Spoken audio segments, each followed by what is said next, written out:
Hello guys and welcome back to trading vision 360। तो इस video में हम बात करेंगे ब्रेकआउट्स के बारे में कि हम कैसे पता लगाएं कि जो ब्रेकआउट हुआ है वो स्ट्रॉन्ग ब्रेकआउट है या फिर वो ब्रेकआउट सस्टेन होने वाला या नहीं होने वाला। अब जैसे हम एग्जांपल लेते हैं, ये एक रेजिस्टेंस है, ठीक है। अब हम मानते हैं कि प्राइस रेजिस्टेंस की तरफ अप्रोच कर रहा है, ठीक है, और ब्रेकआउट दिया इसने। अगर ब्रेकआउट देते ही बिना रीटेस्ट के, मतलब ब्रेकआउट करते ही, रेजिस्टेंस ब्रेक करते ही बिना रीटेस्ट के प्राइस लगातार ऊपर जा रहा है, इसका मतलब ये है कि बायर्स को यहाँ पे पोजीशन बिल्ड करने की चांस ही नहीं मिला। इसका मतलब क्या है, जो ब्रेकआउट हुआ है लगातार, मतलब प्राइस जो है वो लगातार ऊपर चला ज़्यादा चला गया और पोजीशन बिल्ड करने का टाइम नहीं मिला जो बायर्स वेट कर रहे थे ब्रेक होने का। तो वो सस्टेन नहीं करेगा, वो रीटेस्ट करने ज़रूर आएगा, ठीक है। अब दूसरी साइड अगर बात करते हैं हम, सपोज़ ब्रेकआउट होता है, ठीक है, ब्रेकआउट होता है और इमीडिएटली रीटेस्ट भी हो जाता है और थोड़ी देर साइडवेज हो जाता है। इसका मतलब क्या है, साइडवेज होने का मतलब और रीटेस्ट होने का मतलब क्या है कि यहाँ पे जो भी बाय करने के लिए बैठे थे ट्रेडर्स या इन्वेस्टर्स, उन्होंने अपनी पोजीशन बिल्डअप कर लिया रेजिस्टेंस के ब्रेक होने के बाद। और जब यहाँ पे इस रेजिस्टेंस पे ज़्यादा बायर्स अपनी पोजीशन बना चुके हैं, इसका मतलब क्या है, जो प्राइस है वो सस्टेन हो जाएगा, क्योंकि जितने भी लोग यहाँ पे पोजीशन बनाने के लिए बैठे थे उनको चांस मिला पोजीशन बनाने का। लेकिन अगर ब्रेकआउट, डायरेक्ट ब्रेकआउट होता है बिना रीटेस्ट के और बिना साइडवेज जाए ब्रेकआउट के बाद, इसका मतलब क्या है, वो रीटेस्ट करने ज़रूर आएगा। थोड़े टाइम के लिए मार्केट ऊपर जा सकती है, लेकिन पोजीशन बिल्ड करने के लिए रीटेस्ट होना और साइडवेज होना बहुत ज़रूरी है, जिससे बायर्स को, जो भी बाय करने के लिए बैठा है उसको चांस मिले अपनी पोजीशन बिल्ड करने के लिए। अब हम इसे लाइव चार्ट में देखते हैं, ठीक है। अब जैसे यहाँ पे हम एक एग्जांपल लेते हैं, ठीक है। ये जो ब्लू लाइन है ये एक रेजिस्टेंस था पहले, ठीक है। यहाँ से मार्केट ने फॉल दिखाया था। तो अब अगर आप यहाँ पे देखोगे, जो ब्रेकआउट हुआ, इस कैंडल ने ब्रेक किया रेजिस्टेंस, लेकिन यहाँ पे ना मार्केट साइडवेज हुई और ना किसी भी कैंडल ने यहाँ पे रीटेस्ट किया। मतलब इन शॉर्ट, यहाँ पे जो बाइंग अपॉर्चुनिटी देखना चाहते थे उनको यहाँ पे कहीं भी पोजीशन बिल्ड करने का मौका नहीं मिला। जो ब्रेकआउट हुआ वो एक ही डायरेक्शन में ज़्यादा चला गया। इसलिए अगर आप देखोगे प्राइस ऊपर तो गया लेकिन ज़्यादा टाइम तक सस्टेन नहीं कर पाया और वापस उसी रेसिस्टेंस पे वापस आया। फिर इस रीजन में यहाँ पे अगर आप देखोगे रीटेस्ट हुआ, थोड़ी देर साइडवेज रही मार्केट, उसके बाद जो एक्चुअल मूव थी ऊपर की वो स्टार्ट हुई और जो ये हाई था ये भी ब्रेक हो गया। तो आपको ऐसे ब्रेकआउट पे एंट्री नहीं लेनी, आपको एक रीटेस्ट या फिर साइडवेज का वेट ज़रूर करना है, जिससे जो बायर्स हैं उनको पोजीशन बिल्ड करने का टाइम मिले और जो ब्रेकआउट हुआ है, जो डायरेक्शन है वो सस्टेन हो पाए, ठीक है। अब हम एक और एग्जांपल लेते हैं। अब जैसे अगर आप यहाँ पे देखोगे, ये एक रेजिस्टेंस था जहाँ से मार्केट फॉल हुई थी, ठीक है। उसके बाद इस कैंडल ने ब्रेकआउट दिया, लेकिन यहाँ पे रिटेस्ट भी नहीं हुआ, रिटेस्ट नहीं हुआ ना, यहाँ पे मार्केट साइडवेज थी। यहाँ पे ब्रेकआउट हुआ और उसके बाद मार्केट बिना पोजीशन बनाए, मतलब मौका नहीं दिया किसी को पोजीशन बनाने का और एक ही डायरेक्शन में गई मार्केट, ऊपर रुकी लेकिन सस्टेन नहीं हो पाई प्रॉपरली, क्योंकि यहाँ पे कोई अपनी पोजीशन बना ही नहीं पाया था। तो पोजीशन कहाँ बनी, पोजीशन बनी रीटेस्ट पे, ठीक है। अगर यहाँ साइडवेज होता या यहाँ पे चांस मिलता इधर कहीं, तो हो सकता है ये सस्टेन कर जाता, लेकिन किसी ने अपनी पोजीशन बनाई नहीं थी क्योंकि मौका ही नहीं मिला रीटेस्ट का।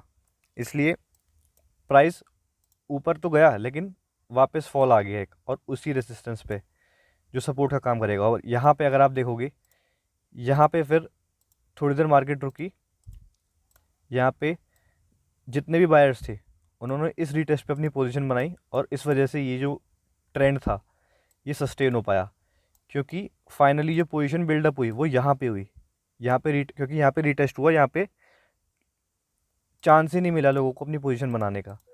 तो आपको एंट्री कब लेनी है, ऐसे सिचुएशन में आपको एंट्री नहीं लेनी, क्योंकि यहाँ पे चांसेस कम है सस्टेन होने के और यहाँ पे चांसेस ज़्यादा हैं, क्योंकि यहाँ पे जो भी बाइंग अपॉर्चुनिटी देखेगा वो यहाँ पे अपनी एंट्री बनाएगा। उसको चांस मिलेगा तभी वो अपनी एंट्री बनाएगा। यहाँ पे जो चांस था ही नहीं, चांस यहाँ पे मिला, एक रीटेस्ट या फिर साइडवेज ज़रूर होना चाहिए अपनी पोजीशन बनाने के लिए, ठीक है। और अगर आप देखोगे जब पोजीशन बनानी स्टार्ट की लोगों ने, तो जितना पहले ऊपर गया था उससे काफ़ी ज़्यादा ऊपर गया है मार्केट और सस्टेन हुआ है अच्छा, ठीक है। और अब हम यहाँ पे बात करते हैं कुछ सेफ ब्रेकआउट की, कि कौन से ब्रेकआउट जो है वो सेफ़ होते हैं, जिन पे आप कंफर्टेबल एंट्री ले सकते हो, ठीक है। अब यहाँ पे एक रेजिस्टेंस था, ठीक है, ये एक रेजिस्टेंस था जहाँ से फॉल आया मार्केट में, ठीक है। और फिर अगर आप देखोगे यहाँ पे जो ब्रेकआउट होता है, यहाँ पे ब्रेकआउट होता है और उसके तुरंत बाद यहाँ पे रिट्रेस मतलब रीटेस्ट होने लग जाते हैं, काफ़ी सारे रीटेस्ट होते हैं यहाँ पे। और फिर आप देखोगे मार्केट ब्रेकआउट के बाद, जब ब्रेकआउट हुआ यहाँ पे, अगर आप देखोगे ब्रेकआउट के बाद मार्केट काफ़ी काफ़ी देर तक यहाँ पे साइडवेज रही, यहाँ पे ब्रेकआउट हुआ और फिर उसके बाद मार्केट यहाँ पे साइडवेज रही काफ़ी देर तक, मतलब डायरेक्ट ब्लास्ट नहीं हुआ लेकिन यहाँ पे काफ़ी देर तक साइडवेज रही, जिस वजह से जो भी यहाँ पे बाइंग पोजीशन बनाने के लिए बैठे थे उनको यहाँ पे प्रॉपर टाइम मिला यहाँ पे अपनी पोजीशन स्लोली बिल्ड करने का, ठीक है। यहाँ पे जो बायर्स बैठे थे उन्होंने स्लोली स्लोली अपनी पोजीशन बिल्ड करी और जिस वजह से जो मार्केट थी वो ऊपर की तरफ सस्टेन कर पाई। तो ये ब्रेकआउट सेफ क्यों है?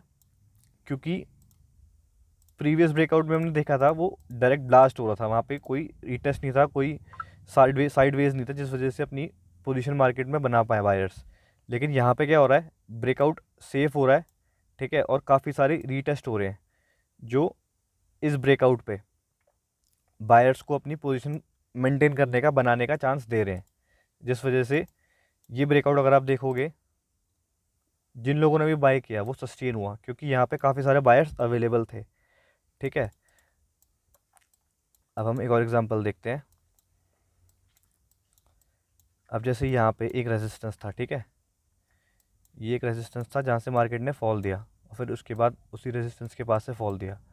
अब यहाँ पे मार्केट गैप अप होने के बाद ये जो रेजिस्टेंस था वो ब्रेक हो गया, ठीक है। और ये भी एक सेफ ब्रेकआउट होगा, क्योंकि यहाँ पे अगर आप देखोगे जो ब्रेकआउट हुआ उसके बाद मार्केट ने काफ़ी बार यहाँ पे इस रेजिस्टेंस को ब्रेकआउट होने के बाद यहाँ पे रीटेस्ट किया, यहाँ पे बायर्स को पोजीशन बिल्ड करने का टाइम मिला, ठीक है, जिस वजह से एक और रीटेस्ट के बाद, ठीक है, यहाँ पे काफ़ी ज़्यादा टाइम मिला, सेफ ब्रेकआउट था, क्योंकि ब्रेकआउट होने के बाद मार्केट थोड़ी देर रुकी यहाँ पे, जिस वजह से बायर्स ने अपनी पोजीशन बिल्ड करी और जो मूव थी वो सस्टेन हो पाई।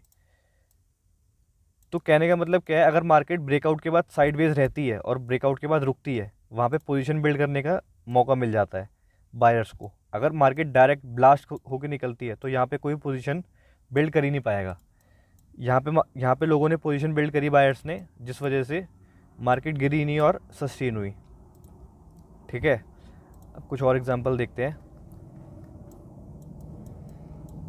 अब अगर आप यहाँ पे देखोगे ये एक रेजिस्टेंस था जो कि यहाँ पे ब्रेक हुआ, फिर मार्केट थोड़ी देर साइडवेज रही, यहाँ पे उसी रेजिस्टेंस के पास साइडवेज हुई।